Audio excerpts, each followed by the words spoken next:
عشاء میں 17 رکعتیں ہوتی نہیں ہیں. عشاء میں 4 فرض ہیں اور 2 سنتیں ہیں, بس یہی ہیں 2 سنتیں جن کا عشاء سے, باقی نوافل ہیں وہ. دوسرا حدیث میں آتا ہے بین کلی اذانین صلاۃ, جب بھی 2 اذانیں ہوں یعنی اذان اور اقامت اس کے درمیان نماز پڑھ لیا کرو. تو علماء نے کہا اس حدیث کی روح سے ہمیں عشاء کی اذان اور اقامت کے درمیان نماز پڑھ لینی چاہیے. اس حدیث کی روح سے نفل ہے, پڑھ لینی چاہیے, اچھی بات ہے. تو اب کتنی پڑھنی چاہیے, تو حدیث میں کوئی تذکرہ نہیں ہے کہ کتنی پڑھنی چاہیے. علماء نے کہا قیاس کیا ہے کہ دیکھو فجر سے کی 2 رکعتیں ہوتی ہیں تو اس سے پہلے بھی کتنی ہیں, 2 ہیں. ظہر کی 4 رکعتیں ہوتی ہیں اس سے پہلے بھی کتنی ہیں, 4 ہیں. عصر سے پہلے بھی حدیث سے ثابت ہے 4 رکعتیں.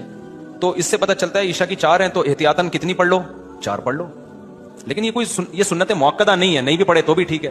سنت موقدہ جو ہے نا وہ صرف عشاء کے بعد 2 سنتیں, اس کے بعد نوافل بھی وہ تو جتنے 2 پڑھو 4 پڑھو 10 پڑھو نہیں بھی پڑھو تو بھی ٹھیک ہے, وہ ہر آدمی کی اپنی غریبی ہے. تو علماء نے کہا کم از کم 2 نفل پڑھ لو بہتر ہے.